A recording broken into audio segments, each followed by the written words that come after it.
wanted to introduce a gentleman that I'm very pleased to be able to have the opportunity to introduce. His name is Anthony Mrocka.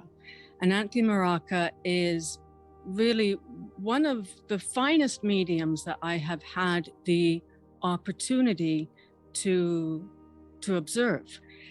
And Anthony has, I have had the wonderful opportunity to be able to have, albeit a short mentorship and a workshop with him. I've had the wonderful opportunity to be able to meet this individual, and I'm really very pleased to be able to introduce him and to have a talk about being a medium and what is mediumship. And so without any further ado, I would like to introduce Anthony Mrocka. Good morning, Anthony. How are you this morning? How are you? I'm very well, thank you. I wanted to take the opportunity again, Anthony, just to say thank you very much for allowing me to connect with you. It really is truly an honor. And I mean that because in witnessing you and in witnessing your work, I've had the opportunity to observe just the loveliness of your soul, really, your humility, and your real honest and open journey with spirit, and that really has been it's been wonderful to be able to observe. So Anthony, I wanted to ask you, for those that may not understand, what is it being a medium, and what is mediumship? How would you explain that to someone that's not a medium? I would say mediumship, or being a medium, is being a conduit between two worlds. So we are just that life continues on. You can call it the spirit world, you can call it heaven, but a medium is that bridge between the two worlds. A medium is someone that is just extra sensitive to energy, and therefore can connect with those that have passed on there. And then an evidential medium, because that's really what we strive to be, there is providing evidence of that soul that once lived here, but now is transferred to the other world. And so when you talk about the soul that's transferred to the other world, that makes me feel that our soul does continue and it remains intact, does it, with the way that you're talking about it? I would say, to me, the soul and subconscious mind would be one of the same. And I believe that, if we look at something in the scientific way of consciousness, I mean, we're seeing so much about consciousness over the past few years there. Yes. But I believe that the soul is our consciousness that continues on, And it's interesting to me because I always say this now, because I came into mediumship as a skeptic. I didn't believe in any of this stuff until it started happening to me. So it's also important for me to kind of look at science too as well, or I follow science to some degree, or I'll click on an article that pops in front of me about it. And a physicist will say, like, energy can't die, right? And so it can only be transformed from one form to another. I mean, this isn't woo-woo-y, this is science saying this. And so when the soul to me would be the consciousness, the energy of our natural state of our being, right? The God particle within us there that transfers there to the spirit world, and it continues on.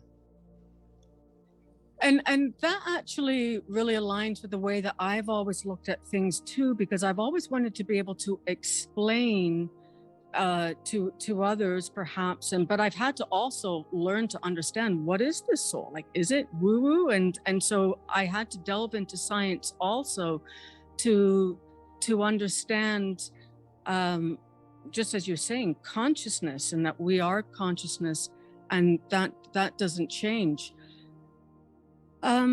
So when we're talking about consciousness, are we spirit then in here in the physical world? I do believe. I mean, I know that there's that saying that always goes back in spirituality, where the universe experiencing itself there. I do believe that we are spirit in a human form. there. So really our natural state, I believe, is spirit. I mean, I believe that we come from the spirit world, or heaven, whatever you want to call it. I call it the spirit world. That we come from the spirit world. We come here temporary. I don't care if you live to 100, 110, it's still a temporary life. And then we return back to our natural state. So I do believe we are spirit experiencing life in a human form there. And funny, for the soul's evolution, like I feel like that's the reason why we come here, is to experience life, to experience ups and downs, to experience joys, for sadness, for grief there, because I do believe in the spirit world that we don't have that there. It's not a place of duality here. And on this realm, and in this world, we have duality. For light, there's dark. For happy, there's mad. For anger, there's sad. You know what I mean? We have these opposing things, and that's what the duality is. Over there, I feel like it's oneness there. And so oneness to me would be, and not just to me, but from my experience of what I believe to ring true within my own self there, from my readings of, I love reading near-death experiences there. I feel like they're fascinating to me. And so a lot of them will say the same thing. It was ecstasy, it was joy, there was a love that the human mind can't even comprehend there. And I feel that's the oneness there in the spirit world. And so therefore the soul comes here to learn some lessons of life and duality. And that to me explains everything really very wonderfully and clearly. And so the purpose of our life, or the purpose of our life experience, is to evolve, for our soul to grow. Yeah, that's exactly, for our soul to grow, so we don't have to come and do it anymore, right? There, like, I think of the purpose, and I'm gonna jump off topic here for one sec, like spirit guides, right? We all, you know, in the mediumship community or in spirituality, people talk about guides, people talk about angels there. People that are, or I should say, guides, those that are not human, that help us there on the other side, right? Some call them guardian angels there. I believe that these beings are someone that has lived life and has graduated the University of Life, and therefore now they've elevated to a sense of that they're guiding us, or guiding humanity in some way. So yeah, I think it's that's our purpose, really, is for our soul to come back and continually do life as many times as it takes, unfortunately, as many times as it takes for us to kind of graduate for the evolution of our soul. So what you're saying is that everyone has guides that are supporting them from the other side. Yes, I believe that. So how would you respond to someone that may be having perhaps a lot of challenges in their life, or looking at what is occurring in the world right now and say, I don't feel like I'm being guided, or I don't feel like there's anyone here for me, and I don't believe, how might someone be able to maybe even connect with that idea? Yeah. So interesting enough, right? A guide is to guide us. They're not to live our life for us there. So, and they can guide us. And I believe that, let's say a normal muggle, right? We call them the muggle, a normal person. Yeah, a normal person that doesn't understand spirituality, or, you know, has a corporate job and goes 9 to 5. But I believe that they're still intuitive. I believe we all have intuition. We all have that gut feeling, you know, oh, I just knew I shouldn't go that way there. And that's how I feel that guides work through that capacity with us, right? Through our intuition there. So I do believe that it's, you know, someone that doesn't even understand guides, they're still being guided some way through intuition. Sometimes people may leave a restaurant and decide to take a different way home that night, only to find out when they got home there was a really bad accident on that other route there. But they felt intuitively not to go that way. I believe that a guide potentially was there to help them through their intuition. Now, looking at some of the darkness, and this is what I'm saying, a guide to me is not someone to live our life, but to help guide us through our intuition.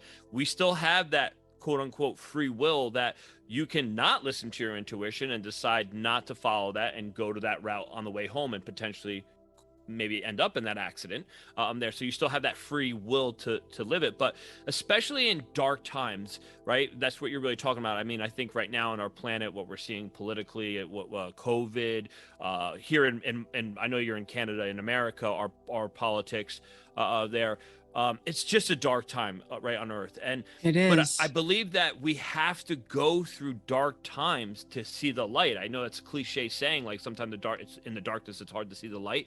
And I could say that from experience. So anything, I should have said this probably in the beginning, anything that I'm even saying, it's just always been my experience, right? I could teach through experience. I could learn through experience. I talk about my experiences, and that's really helped shape my beliefs there. I'm someone that came from a very dark place. I'm someone that had major issues with addictions. I've been through rehabs. I've been through halfway houses. I've been in hospitals because physically my body has had various things wrong with it due to addiction there. I'm not talking 1 or 2 hospital. I'm talking probably 10, 15 hospital visits at times through my life. So I'm someone that could say, looking back now, even through those dark times, I know I was being guided. I know that I didn't see it then. I didn't see it then. And I probably threw my hands up in there a lot of times there to God, or if there was a God, why is this happening to me? I wasn't someone that was raised religious. I wasn't someone that had a belief so much in God. I did always believe somehow there was a power greater than myself there that was out there that could help there. But I would wonder why is this happening to me? You know, I experienced a lot of deaths around me with friends through addiction. Enough that I can't count on both hands how many friends that I've lost through addiction. So, you know, these are the things like why him, why this, and even in the work that I do today. You know, I just went through something last spring where I, you know, in mediumship, and we can give evidence of loved ones. And I was reading for a lot of parents that have lost children through addiction or through childhood cancer or freak accidents. I'm there, and I wondered, what is this all for? You know, what like. It's great that we can give some comfort with mediumship and provide evidence of their son or daughter that continues on, but it started to really weigh on me there in that way. And that's what I'm saying, where, you know, I understand. And as I sat for meditation in it, and I kept asking and pondering spirit or my guides about this, you know, I just one day felt a gentle thing back was, you know, you don't understand. Like your brain, your mind can't comprehend the perfectness of what's really happening or how everything is coinciding with one another there. And that there was a God, which I don't believe to be, you know, a supreme being that's sitting in the spirit world, that this energy of God, of love, that is encompassed all things, and there's a reason for it all. Now, that doesn't sound right in some way, because then I surrendered to that. My experience was surrendering to that and understanding that, and it kind of lifted this little kind of fog that I had, but that still doesn't sit right with a parent that just lost a child there, or someone that you know, we're giving a kiss to their loved one goodbye, and they get in a car, he leaves, and there's a car accident and he's gone in a heartbeat. You know what I mean? In a flash of a thing. So there's things that I believe that we can't comprehend or understand that are happening. And the mind, our conscious mind, our ego, I really believe it's our ego, tries to make sense of these things, and we can't understand them. But what I understand in my belief is, with my experience of mediumship, is from the other world, when those loved ones come around, or sometimes in a reading, it is understood to some degree from their perspective now in the spirit world, or what they've seen, or a life review, if you want to call it. That's probably the best way I could say it, a life review there, that they understand what had happened and why. But that still doesn't take away our grief, our pain here. And going back to like what I was saying, is that could be, again, it's my belief is that's part of the soul's evolution.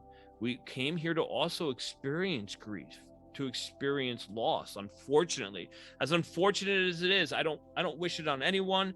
I cry for people at times. I feel emotional even talking about it, because I've you know, Yes. done some of the hardest readings of my life, and it's not right, and I can't comprehend it. But I do believe that there's a purpose underneath it all, and that's been my experience there, and that's what I feel has been shown to me there through meditation and so on. And I find that I've had a similar experience in feeling guided, and I call that faith. Would and so if someone is looking for faith, how might they be able to connect if they are really going through a dark period of time? You know, again, that's interesting. So I would think that I can only give it to my experience because, again, I was not someone that had all this faith, but after so many times for me, my story was, through my addiction, I got involved in a 12-step program. And in the 12-step program, the second step is came to believe that a power to myself can restore me to sanity. So I always said, like I said, and a lot of people in 12-step programs that are maybe agnostic or atheists have the issue with the God word there. And I just look at God as good, orderly direction. I think Wayne Dyer said that there at one point, good, orderly direction. You could look at it that way. But I knew it was a power that was greater than myself, like I said. So I always believed that the universe, something is out there, there helping us in some way. And so for me, connecting with faith, I don't think I was so faithful for a very long time in my life, but through doing a lot of work, a lot of self-development work on myself through 12-step programs, through psychology, through counselors, and, varied meditation, whatever else, I eventually came to in my and it was my 30s. It was late in life, really. It was in my 30s. That's when I really found, I'd gotten sober again because I was not a first-time winner of sobriety. I found that I needed to start praying because I felt that that was an intention. So I felt my prayer became intention, and through prayer, I started to see like answers, as weird as that may sound, but it wasn't like I didn't hear no answers, like a booming voice that came through. You know what I mean? Like I didn't get that, right? I just started to notice as my prayer would be answered throughout the day, I would get a sign in some way, or a stranger that I just met in a coffee shop would come over to me and say something that I just prayed on. You know what I mean? I was like, this is really weird. And again, because I was skeptical, I have such a skeptical mind, I needed that. I needed to have these smaller experiences that my prayers, these intentions that I was talking to God there, that was starting to be answered. Or like someone handed me one day a CD and I put it in. This is when CDs were still, we didn't have the MP3s yet. Their CD, I put it in my car and I'm driving, and it was like this guy talking, and it was like exactly my issue that I was praying on, that this speaker is answering, that some stranger just gave me, you know what I mean, like 2 days ago. And I'm like, this is really weird. So I started to believe in faith. I started to believe that what I was asking about was being answered, or what I was praying about. I'm not saying praying for, because I was praying for, I wasn't praying for materialistic things. I was praying for knowledge. I was praying for, why am I here? I'm praying for, why did all my friends die and yet I'm still alive when I should be dead from my experiences through addiction there. So I was looking for this stuff. And when these things started happening, and I call them synchronistic moments, the synchronicity started to link up, I knew there was something more than myself. I now knew, how could this be? Like one time, if someone tells you you have a tail, one person says it in the street, you could brush it off. If two people tell you have a tail, you may want to turn around and take a look there, and that's where I started to have those experiences. And that's what started to help me believe in and have faith in this process, that there was something that's guiding me. I didn't know what at that time. I knew that there was some sort of thing guiding me. So I would say, how could start to pray? If you have an issue with prayer, set an intention, call it an intention there, and start that in the morning, and see how the experiences starts to happen. But you also have to be open-minded to it. Right? You can't be just set an intention or pray and then just be closed-minded. Nope, that's not it. That's not it. Like you start to be open-minded to allow the experience to happen there. And then as these things, or these answers shall come to you, you'll start to see them being answered. And again, for me, enough of that was, okay, there is something listening to me. There's something out there that is loving, caring, and kind there. And that it is trying to give me what I'm asking for, in the sense of, and again, I'm not saying materialism. I'm talking about, my questions about life. Why am I here there? And that's when I started to notice these patterns. So that was the best way. That's the best way anyone could say it. In darkness would be prayer, or, and if you don't like prayer, call it intention, but speaking to the universe, God, divine, angels, I don't care, Jesus, Muhammad, Allah, whatever you want to call it to be, there, I would say it all as a divine. I think that you'll start to see patterns and these answers start to evolve. So it sounds like really encouraging people to be aware, to be conscious and open-minded. And it kind of reminds me of a Jim Carrey, a clip from a Jim Carrey movie. And he was really distraught and he's driving down the road really erratically. He's going like, please God, give me a sign. And there are all these billboards going, don't go this way, Yeah. Turn back. And so I do feel we're talking about sometimes we have a tendency to just maybe brush things off or rationalize, just to say it was a coincidence, or just not be open to that particular experience. Yeah. I mean, again, because of that skepticism of my own mind, I think we talk about guides. I would, when I first started to understand ability there that I had, I would test my guides all the time. I would test God. I would ask for specific symbolism or signs to come through. And I wouldn't see it once. I'd be like, no, that was a fluke. No, you got to do it again. And then a couple of days later, I would see the same sign. And then a couple of days later, it was like, and I would do it over and over. Like I always say, like God and my guide were probably like, what is going on with this guy? Like we're going to give up. You know what I mean? But here's the thing. I don't think they ever give up. Someone asked me that one time do they ever just stop trying? I was like, no, I don't think they ever do. I don't think. Do you think they ever get mad if you've made a mistake? Again, we think of mad as duality here in this world. I don't think that there's madness there. I often think about, I don't know if you saw the movie The Shack, or if anyone's listening to it, I think it's a great movie it's a book that was made into a movie. The Shack? Yes. Okay. I don't know if you ever seen it, but it was a book that was then made into a movie. It is phenomenal. It's a phenomenal movie.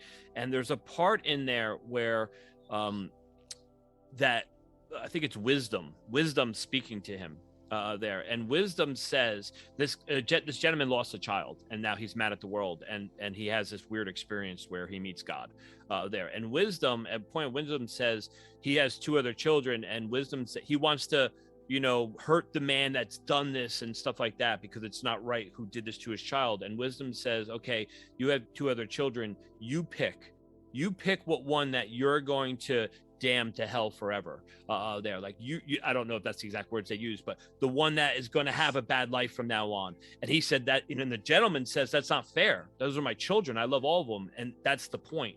The point wisdom makes is exactly. So how could God do that to one of his children? How could God damn one of his children? It wouldn't be right. It's not fair.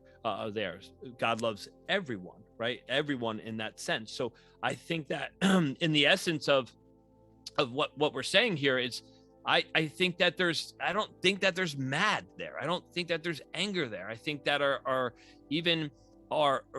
mistakes are forgiveness there in the other world, and it's just a mistake. But I don't think they get mad at us per se, because I don't think that emotion is there. I believe that's a human emotion.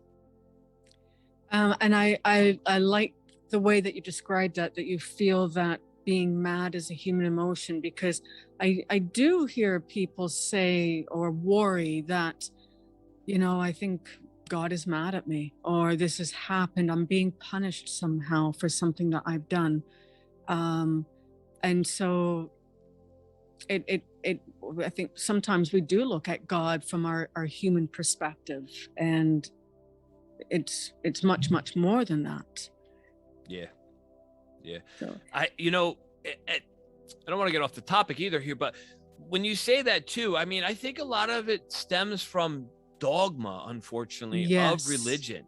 Whereas again, if you go back and really start to pull apart and look at timelines of the Bible and other doctrines and religious doctrines, and I think that at that time that, again, kings were trying for population control, and therefore if you do this, then you go here. You know what I mean? If you don't do right, then you're going to be damned to hell or whatever it is. And I don't necessarily believe that there. And I don't think that God punishes us for some way. Now, do I believe in some sort of karma I do. I believe in some sort of karmic. So for what you put out, you'll receive back, in the sense of, and I'm not saying in the law of attraction way. I'm saying if you, I'm going to use a weird example, but if you should go and commit adultery, then you are going to expect it, like it's going to come back to you in some way, right? There, maybe another partner down the road potentially does it back to you, because that's karma, right? There in that way. Or if you screw over someone or you take advantage of someone, then I would expect it's going to come back in some way. But that's not God doing it. I believe that's the energy of potentially of the soul there, because what you put out there, the universe has given you back in some way.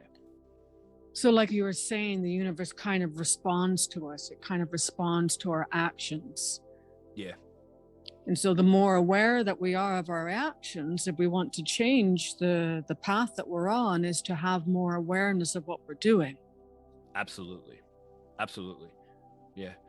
It's like, it's the energy we're putting out, right? Like if I want good, then I got to put out good. You know what I mean? If I want someone to talk bad about me, then let me go talk about others, because eventually then that's going to come back to me. Do you see what I'm saying? There. So it's still that energy that we're putting out there, there to the universe, and it is responding to us to a degree. And so I like the way that you're talking about sort of religion from a dogma point of view, because I know that that can affect a lot of the way people view mediumship as a whole, and what spirituality is as a whole. And I feel that you've done a good job in sort of describing the purpose of religion. Is there any way that you might be able to sort of address how someone might talk about mediumship as being bad or wrong or against God? Yeah. I get, it's a constant attack that I'll get on my Facebook page here and there. Sure. Someone will come and post about it, or what, like, just need to come and comment that I'm not doing the work of God there. So let me just, first off, let me state this. One, I love God. Two, I absolutely believe in a power greater than myself, who I choose to call God. I think Jesus Christ was the best medium that walked the earth, the greatest healer that there was there. And I pray to him. And Mother Mary, actually, believe it or not, in some weirdness, and it's a story for another time, was actually how I began my mediumship journey. So as weird as that may sound there, because here, someone that is not religious, right? I wasn't raised religious. I mean, I would say that I was a holiday Catholic. What is that? I would go to midnight mass on Christmas Eve because the whole town was going there, and it was more of a social thing at time, but I wasn't raised through CCD or I had any of that there. And looking back again, I see most likely why I wasn't, because I didn't have the dogma there attached for my mediumship. But that dogma, I believe, can be attached to mediumship in some way there, because a lot of people then fear, right? They fear that they're not doing the right thing. They fear that you're going to be damned, or it's the work of the devil, or any of that. And yet, the funny thing from my experience, and again, it's my experience, Mother Mary is one of the things that started this off for me. And I didn't understand who Mother Mary was. I remember saying to this person, like, who's Mother Mary? They're like, the mother of God. You know what I mean? I was like, what? There. And I had these really weird experiences that were happening there. And I believe Mother Mary saved my life multiple times. So that's the interesting part, because I say I wasn't religious, or I'm not religious. So I'd want to just state that, number one, I'm not anti-religion. I think religion is great. I think it's when we take it to a radical perspective is when it gets anything, right? There's healthy balance. When anything from one side or the other side, if it becomes so radical, I think it becomes an issue there. So with your question of that, I do think that, again, I know that my soul feels that I am doing the work that I come here to do. It's not something that I thought I would be doing. This is not something that I ever thought I would be a professional medium. It's not something I set out to do, to be honest with you. This is just my experience. If anything, I ran from it for a while. I started developing there when I became understanding and knowing of my ability. I started to develop it, and then I turned from it. I tried to go and I knew I wanted to serve somehow, and I went and tried to be a life coach. I went to life coaching school there, and during this process, it was a year-long life coaching school. During the process, I ran out of money there. And I'm saying to myself, God, I'm doing better. I'm sober now. I'm trying to do this. And like, I remember I literally went outside and had a conversation. I was walking my dog, and I used to live in the condo across from this nice park reservation. I was walking my dog one night in there, and I looked up at the stars, and I was, there's some tears in my eyes, and saying, I just don't understand. I'm trying to better myself here. How are you not helping me provide, or this money showing up so I can continue with this class there? I went home, and this is kind of the faith part. I went home that night, and I didn't hear anything weird or anything like that. Our signs and symbols, our answers are in the ordinary there. I went home, me and my dog went back. I was living by myself, and I put this CD that someone gave me again. I already listened to the CD once. I felt drawn to put the CD back in the CD player, and I hit play, and I lay down in my bed, and this guy again was speaking, and he was talking about God, and it was about, don't you understand? I can do all things, or don't you understand, when the time is right, I will help you, or when you're doing the right thing, I will help you. And I was like, this is really weird. So I actually left the coaching school, and I knew then I wasn't going to go that route. I just knew I had to get back into my mediumship development there. I just felt it intuitively. And therefore I continued on the path. So, when people try to say you're not doing that work, or that's the work of the devil, for my own self, I know that not to be true. And it's funny, I just posted today on Instagram a quote about you don't have to, I'm actually looking for it because I don't remember exactly what it was.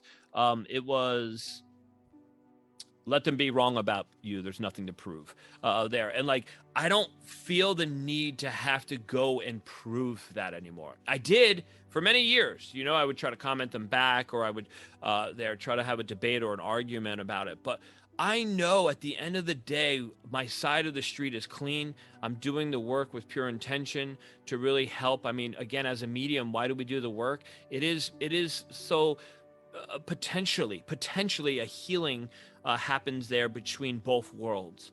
And as the medium, I'm just the conduit that the spirit world's using for that there, whether it happens during the reading or potentially after, right? The seed has been planted, your sitter gets up and goes, maybe they go home, maybe it's a week later, and it like, oh my God, like, holy cow, my son, my daughter, my wife, my husband, whoever is alive and well on the other side, and potentially I'll see them again there through evidence, right? Through evidence of how they passed, who they were, potentially a name, birthday, blood, whatever it is there, that the evidence that you're receiving there, that they'll meet up with them again. So I think that, again, in dogma of religion, I do believe it is God's work. And I believe looking back, and like I said, I believe in Jesus Christ. I believe that Jesus was the greatest healer that walked this world. And I believe that his true teachings were to teach us about love there, and that love, through love, miracles can happen. Kind of like, if you look at A Course in Miracles, right? A Course in Miracles pretty much says that, right? It says that through the true teachings of Jesus were about love, and love is the miracle for everything there. And I believe that, unfortunately, man came along afterwards, and 70 years after his passing, a book was written about him, and somehow we misconstrued what the teachings were there in that way. So I believe, again, with dogma, religion, I believe that we are doing work that the soul has come here to do. And I don't think it's that woo-woo anymore. Like I said about, if you look at not so much I know I brought up about physics will say, energy can't die, but you look at quantum now, and I know that quantum, there's a debate, physicists want to debate quantum physics, but quantum physics shows that we are subatomic particles that are vibrating at a specific level there. And that's what our eyes are seeing. So even though we're solid in human form, or the color, this microphone here is black, that's actually a subatomic particle that is vibrating at a specific level. And that's why I see that color. The eyes are the receptors of that. And then the brain is actually the projector of that and what we're seeing. So again, if we are energy, right? We're energy in motion. So when we pass, that energy transforms. It goes back home. It goes to somewhere else there in that way. So I think that we're starting to see some more acceptance of mediumship there. Do I ever think it will be fully proven? I don't. I just feel like I don't. And I'll tell you why. Unfortunately, there would be mass deaths if we absolutely proved that there was another world. Think about all the people that have mental illnesses, people that there have issues or decide they have got fired there and their life is over, and they know we had 100% proof that there's something else out there. Think about how many mass deaths there would be, unfortunately, because people would know that there's something else, and I'm going there. So I don't think it would ever be proven by science or anything like that. So that very awareness might want to cause people to just go to the other side, where it is just love and light. That makes sense to me. I can understand that. So again, it kind of comes back to, sometimes we have to be able to have faith to be able to guide us, but there's still always that kind of perhaps question that from our humanness.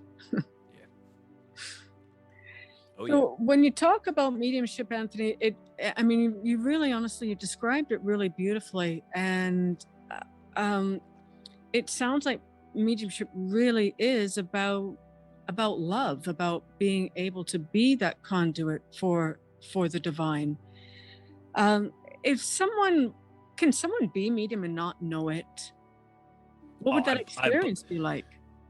I believe that only because, again, in the sense where my mediumship didn't start until I was in my 30s. So looking back now, I understand my sensitivity. In high school, dating someone, always got, oh, you're too sensitive. Oh, you're too sensitive. You know what I mean? I didn't understand that at the time. Now I understand it, right? So I do believe that I was always sensitive and had the ability, but yet it didn't come to the forefront until I started. For me, my experience was I started to pray and ask, why am I here? Why have you kept me here? I just don't understand. And that's when everything started happening for me. So yeah, I do believe that people can be mediums. They go through life with sensitivity or potentially anxiety, right? Anxiety, if you're feeling anxious all the time too, that could be a symptom of your sensitivity there. Like, I don't think that you're born with anxiety, right? I think that anxiety is a symptom potentially of sensitivity. You're overly sensitive. You're taking in a lot of different energies. You're like a sponge, right? And you don't even know it, that you're taking on the world's energies, maybe the collective consciousness of energy of what's happening out in society right now. And you're like, that could be a symptom of your sensitivity. So I believe that we can be mediums and never know it. Some people may go through life that they were always sensitive, and yet they had the ability, and unfortunately they didn't understand it or know it there. But that was my experience. My experience was it didn't happen. It didn't come out into my 30s there. And therefore, I believe that you can. I do believe, because I feel like you're going to ask this, I do believe that we are born like a medium. So what do I mean when I say that? I'm going to be real clear. I don't believe it's some special gift. I don't. I believe it's an ability. Okay. And I believe that everyone, if you want to say a gift, I'm going to believe that everyone is gifted in some way or another, right? And some, there's that cliche saying too, some never open their package. I believe that everyone is gifted some way, whether you're an artist, you're a doctor, you're financial, you are a poet, a writer. I believe that we are naturally, I think of like Michael Jordan, right? I believe that he had, or any basketball player, professional, anyone that's in professional, I believe that they have a natural more ability to do that. But with hard work, they were able to elevate themselves there in their profession there. So I believe that everyone is psychic by nature. I believe that everyone picks up on energy, right? We are energetic beings, like I was saying before. And I believe we all have intuition. So I believe everyone can pick up on their own psychicness. You walk into a room with someone, you get a vibe. You're like, I don't really like this person there. You are using your psychic ability. People don't like to, it's so stereotypical now. Like, psychic is a bad word. They're like, oh, psychic. Oh yeah, sure. There, or we think of like the crystal ball with the lady with the thing on her head. You know what I mean? Like, no, you could call it intuitive. You can call it your intuition, your gut feeling, where you're using that. And I believe everyone has that. But a medium, I believe that we are born sensitive. We come in sensitive to the world. You see now, I've seen it so much with my children. I've seen more children right now in the world. I think the children of today, not everyone, but a lot more sensitive beings are being born into the world there. And through being born sensitive doesn't necessarily mean like you have to be a medium. I'm saying that sensitivity, that's a gift. That's our gift, is the sensitivity. And therefore we must figure out how we're going to use it. Maybe a healer, maybe hands-on healer, maybe Reiki, maybe a medium, maybe intuitive, maybe just an intuitive speaker, maybe a life coach that has able to tune into someone and really pull, counselors there, so I believe that mediums are born sensitive there, and we have that sensitivity already within us. So really being able to discover or learn how to be able to use that sensitivity to one's own benefit. So to be able to, so really we all have gifts of some form. It's just we have to learn how to be able to connect with that, or what the right channel or avenue is for us. Absolutely. Yeah, I think we're all gifted. Every human being is gifted something. It's just that we have to find out. And I feel like that's the process of life. That's the mystery of life, right? Is to be able to find what our soul is yearning, right? I think that the soul, if you feel so drawn to something for so long, you know what I mean? Like that's the soul's way of telling you, you know what I mean? You need to go that route. And unfortunately, sometimes fear holds us back, right? Fear, someone that potentially is an accountant, but has always dreamed of being an actor, or being on the Broadway as a play person, an actor in a Broadway show. That fear, because society says we need X amount of money to live, and if you don't make this much money, then you can't do this, and then it's so hard to make that leap, right? To have that faith, to make that leap there, to start over potentially, or oh, this is very secure here, I'm going to stay at my 9-to-5 accounting job and never follow my dreams. And that's, I think that's a lot. I think that happens a lot in life, unfortunately, with people there in that way. But I do feel that we are all gifted in some way. That's why I don't call mediumship, and this is just for me. People can argue with me all you want there. It's just my experience. I think of it as an ability. I just think it's an ability, but yet the ability, we hone our ability, right? If I go to the gym today and I'm overweight, I don't expect to be underweight or at my target weight in a week, in 2 weeks, in 3 weeks. I know that I need to go through a process of transformation, and I probably need to get up and go to the gym or after work every day, probably for 6 months to a year, right? To start to at least see changes in my physical body, right? It's the same thing as development, I feel like, with mediumship or psychicness, or even to be a hands-on healer, whatever it is. It takes time, and it is an ability, and it's a muscle. The more we use it, the more we feed it, the more it's going to grow there in some way. So how long have you considered yourself in development to be a medium, and how long would someone take to develop mediumship if they were ever guided to do so? So, I mean, active development, I would say there's got to be about 12 years. So 12 years ago, I've been active development. When I started to understand these things that were happening to me, I never had these. I started having weird experiences. I started knowing things about people. I would walk by someone, I knew everything about them there, and it was just weird to me. And I figured I knew them. I was like, I must know this person. Where did I meet this person before? And I never met them or anything like that. And so through that process, for me, it was so actively developing, I would say, for about 12 years.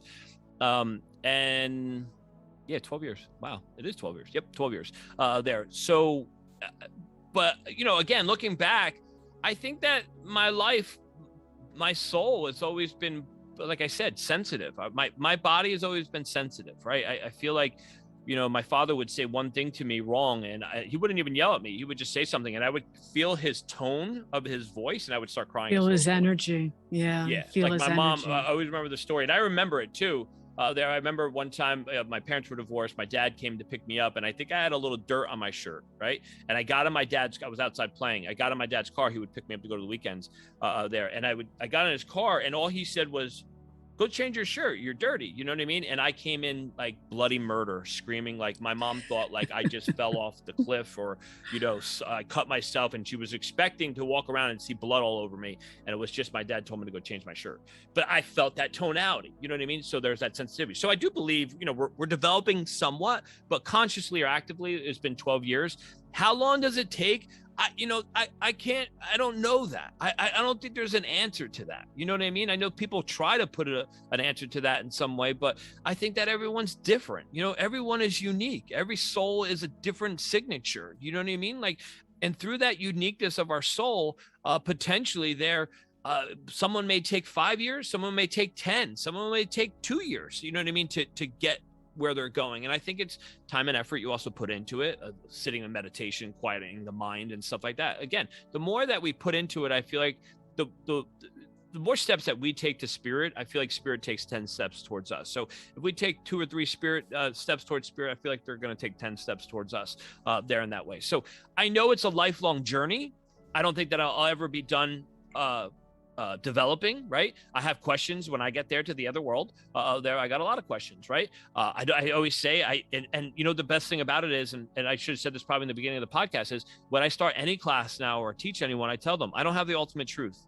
No one does. No one has the ultimate truth. I can give you my experience. That's what I teach from there. So my experience is I've seen people, I've mentored or taught people that you know, some person that may take them 6 years, and some people it may take them 2 years. You know, I think it's just, we're all different, and I don't think there's an answer to that, but I know that we never stop. And I could say for myself, I've been professional medium now for 6 years. So meaning I left my job 6 years ago, or 6.5, actually it's coming up on 7 years, 6.5 years ago there. And yet still my mediumship is changing. My development is always changing different details, different evidence, sometimes names of, you know, things are always changing the more that we work at it there. And it's awesome to actually see the difference of development within ourselves, and how our work changes to some degree. So how do you sense spirit the most? Is it through your feeling, or do you see, or do you hear? Well, what is that like for you? Yeah, it's my predominant senses are clairsentient, so feeling, and clairaudient, hearing. There, I am not so much clairvoyant, so I don't see spirit. I very rarely see. Now, not to say, I always say this too, I believe that with our sensitivity, we are everything. We are everything. You are clairvoyant, clairaudient, clairsentient, claircognizant, see, hear, feel, and know. That's our main ones, right? There, I know there's clairgustance, clairalience, smelling, and whatever else. But I think our main ones, the main clairs, I believe that we are multifaceted, right? And I believe that we are all of them. But in my life, in my experience, I am not a visual person. I've never been a visual person. I'm talking even before mediumship, when someone tried to tell me, oh, just picture this. I couldn't do it.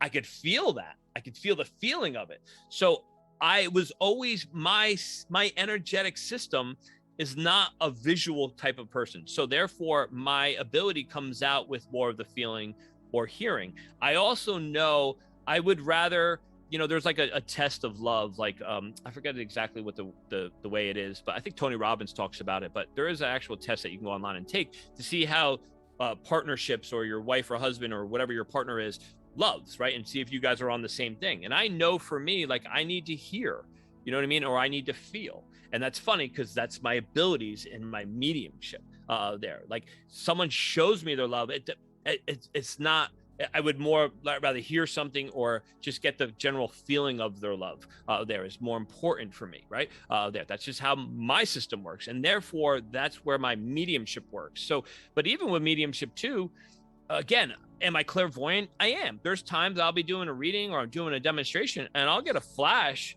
of a quick symbol or picture of something there. And so that's what I'm saying. We are everything, but my primarily is feeling and hearing. And really knowing. I do believe knowing there too, because after a certain time, like maybe I saw a flash of that symbolism once, and the next reading or a couple readings down the road, I'll just know it's not the flash. I also don't feel like it's the spirit world. I don't think that it's the spirit world on the other side just simply saying, hey, let's just show this one this picture, hey, give him that, make him hear this.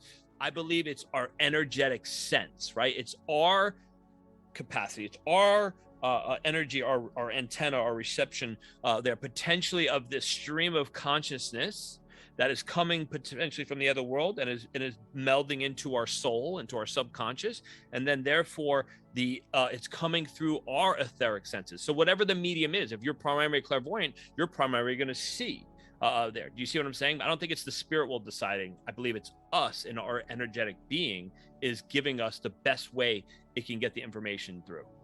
The best modality for us to be able to receive that information. Now, we're talking about getting those flashes, getting those sort of flashes of images or symbols. I'm going to talk about when people get sort of those aha moments and they do get these flashes, and maybe they're not a medium. So we can sort of talk about also how we are able to receive things all the time, information perhaps, or guidance or insights that because we get these flashes, we're able to do that. So is anyone able to get that? I believe so. Yeah. I believe that there's an intelligence to the universe. And I believe that intelligence can, again, go back to the guidance there. I think of often, again, I talk about experience because that it's what calms my mind, right? Like my mind wants to not make sense of things like everything else, right? Because that's my skepticism. But I remember, I always tell this story where my oldest sister, Jeanette, before, and she was not really a believer in any of this stuff there. She believes now. She's been to a lot of my shows and stuff like that. But it's funny, when I first met, who's my wife now, Lauren, I brought her to my mom's house. Now I come from my mom's side, it's the Italian family. So we were there for like Sunday dinner, and my sister met Lauren, and then we were in my mom's kitchen. The next morning, it's like 7:30 in the morning. I'm out walking my dog and my phone rings. It's my sister. And I'm like, hello. And she's like, are you and Lauren going to get married? And I was like, what? First of all, it's 7:30 on Monday morning. Why are you calling me and asking me that? Like we started dating. And interesting enough, she said, when I met her yesterday in mommy's kitchen, I saw a vision. I saw I was holding your guy's baby girl. And I went, seriously? And she goes, yeah, like it was weird. Now, again, the sister was not a believer in any of this stuff. So she's like, yeah, it was weird. I'm like, oh, that's so weird. And, we talked. I was like, yeah, I don't know. You know what I mean? Yeah, I like her. You know what I mean? I hope so. But we hung up. And now down the road, again, the first person I called when we found out Lauren was pregnant and that we were having a baby girl was my sister there, because I said, now, do you believe? Because how could someone have this vision years before of her holding our baby girl, and here we go, we get pregnant and we're having a girl? You know what I mean? It was like, wait, what? It wasn't me. I didn't have that. It was my sister that was not really a believer. So I do believe that there is that intelligence out there, right? That can show there, or potentially maybe in that moment, the spirit world of this intelligence was giving me a message that was what was going to come, but they're using my sister to do it. Do you see what I'm saying? As that conduit. Yeah, she was the conduit at that point. So that's what I'm saying is I believe that anyone, a muggle, a regular person, can connect into this intelligence, I believe, through meditation. You know what I mean? I think that the key is to silencing the mind to some degree, because it's the chatter, right? It's the monkey mind, the chatter in the mind. It's that conscious mind that makes you want. And then when you have the vision, or you have this, oh my God, that was weird. Immediately the mind's going to come in and judge it right after. Like, no, that was just coincidence. No, that's all made up stuff. You made that up in your mind. The mind is so powerful, and it's going to come and do that. But yeah, I think through meditation, I think from quieting the mind there. I mean, there's a lot of guided, someone could go on YouTube. There's tons of guided meditations on there now where they could sit and kind of visualize or feel or whatever it is that they're looking for, but to get this information. But the most important thing is the intention. It's asking, right? It's asking for this. Now, in the case that I told you, like I said, looking back, maybe it was this, they were giving me the message through my sister there. And certainly I was asking at that time because I've had really crappy pics of women in my past. Let me say that there. And so I was certainly asking there, is this the right one for me type of thing, or is this finally going to be the one there? So maybe the universe was answering me in some way. But I think that through asking, through prayer, through meditation there, I think that we will get these things, or someone else out of nowhere, out of the blue, kind of comes along and answers your question. I think that anyone has that. I think that anyone can do it. It's just doing it. It's actually getting out and doing it. And how would you, I hear a lot of talk about people being really overwhelmed with anxiety, and we talked about sensitivity to energy. And if you felt someone was having a lot of difficulty with their sensitivity, how might one be able to better manage that then? Yeah.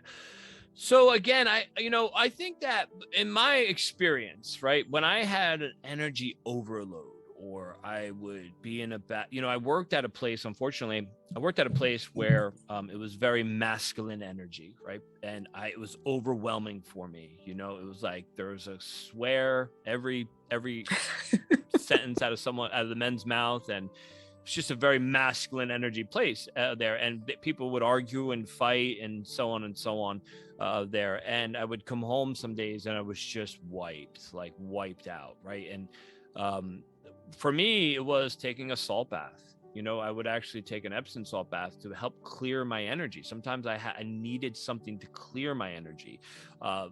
Grounding, trying to do some form of grounding. If you don't understand what it is and you're listening, just Google it, grounding for energy clearance or whatever it is, but it will come up. I'm sure there's, again, go to YouTube and you can put grounding meditations in there. I think things like that, or psychic self-protection. I know John Edward, this is from John Edward's book I used to do this all the time. I still do it once a day. It's just I encircle myself within the white light of God's love and divine protection. And I just imagine a bubble, being in a bubble. I am not a ritual person. I feel like I don't have time for that, to be honest with you there. So I don't open and close and do all this stuff. And hey, if people do that, that's great that you do it. I just don't think that you need all that, but if it helps you, great. But for me, psychic self-protection was still important, because it's not protection from the spirit world or anything like that. It's protection from the living there. It's protection because we are, as a medium, we are natural empaths.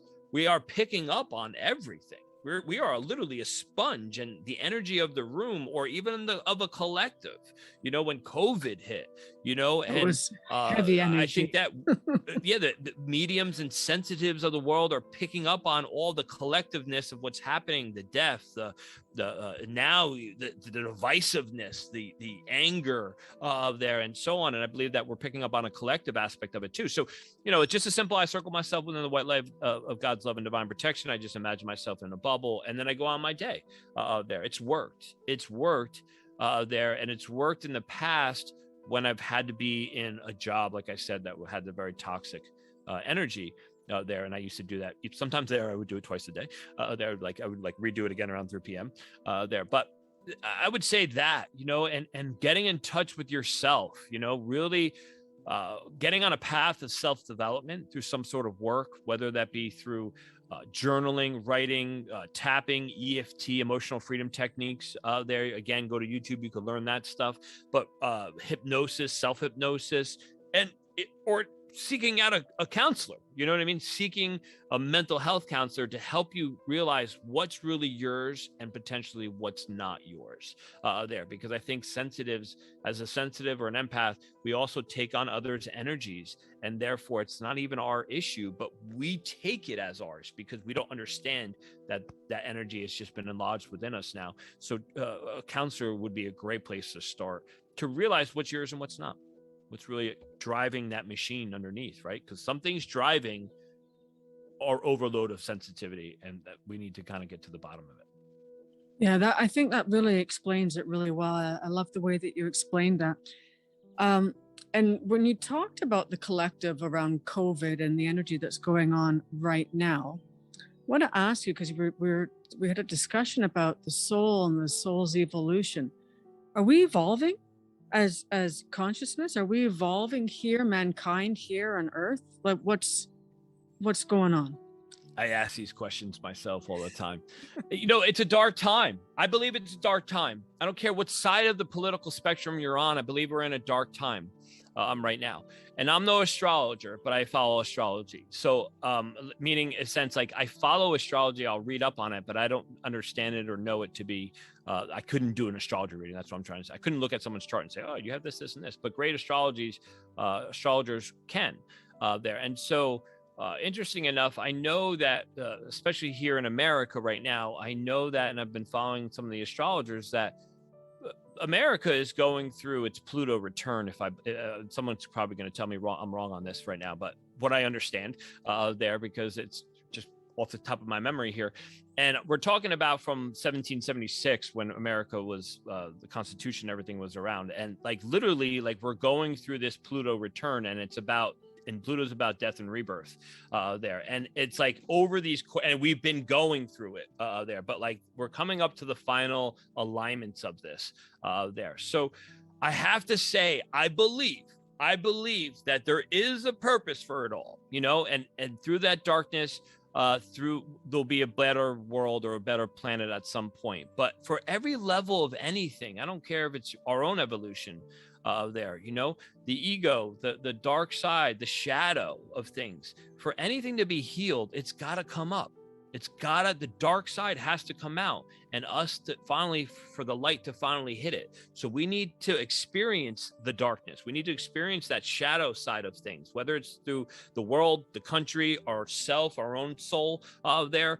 It's got to come up for healing, for light to hit it. And I feel like that's what we're going through right now. I feel like a lot of darkness is coming up there, and a lot of the anger, the political divisiveness. And some days, listen, some days I can't take it. You know, I unfortunately I go to Twitter sometimes, and I get a lot of news feed stuff from there. I don't really watch the mainstream media.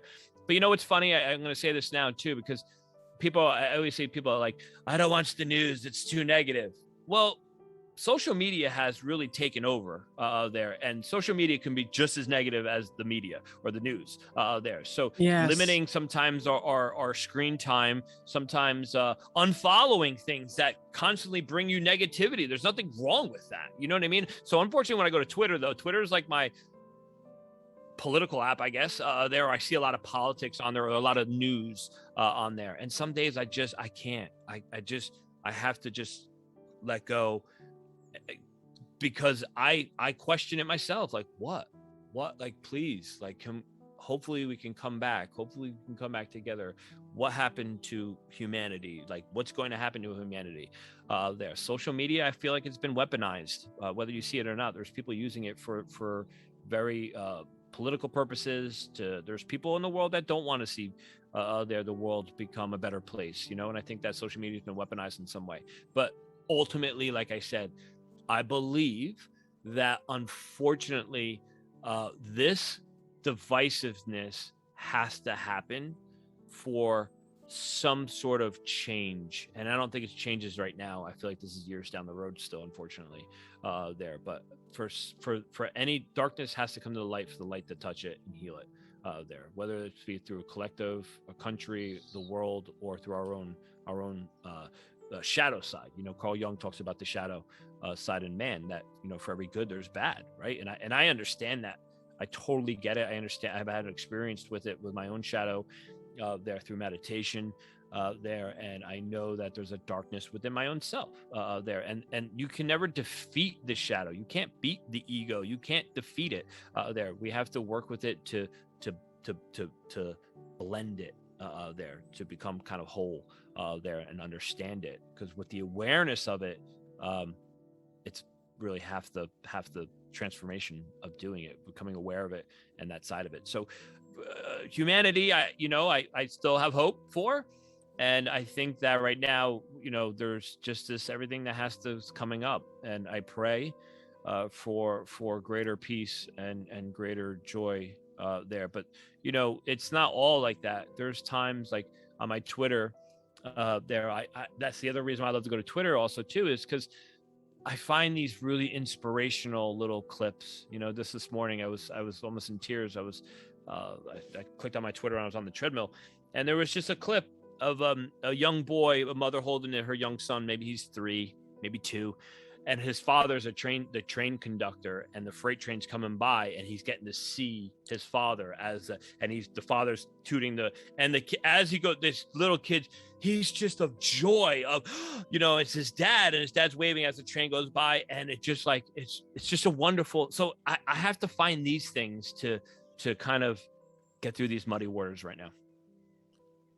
I love the way that you shared that, Anthony. I love especially how you talked about how there may be sort of some individuals that may not want to see us grow, may not want to see us evolve for whatever reason, and just to have awareness of that, and awareness of how social media, in your words, and I would agree, has been weaponized. So I feel that can provide people the opportunity to glean some more awareness about that, perhaps. So that's good. I like that. And talking about the cathartic process of what's occurring, especially because it is a time where it is, like you said, dark, and people may be really indeed experiencing that. Anthony, I feel that we have so much more that we could talk about that I would love to have the opportunity to hear you talk. I feel your soul. I feel your wisdom. I feel that coming through, and I really would like to have the opportunity to talk to you more about your Mother Mary experience.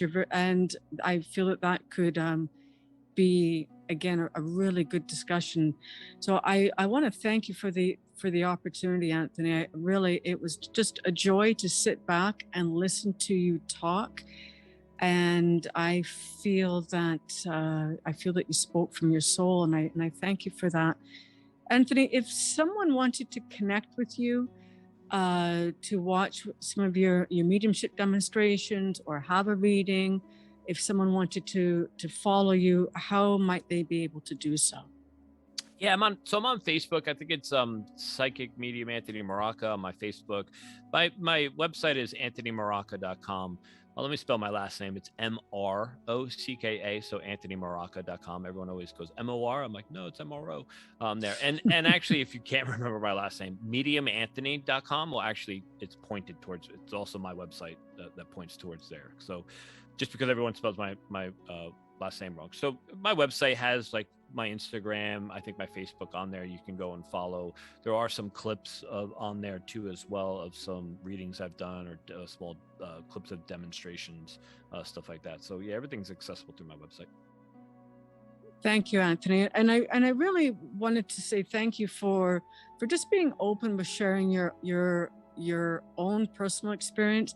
I know that you're very open about that, and I honestly feel that that's a beautiful thing, because it gives the opportunity to really touch other people in a really very human way. And you bring out your humanness in I know that's your soul that's coming through that, but I find that very inspirational that you've been so open about your journey, and I do believe it's inspiring to many others. And I wanted to thank you for being you and sharing that experience. And it's been a great pleasure.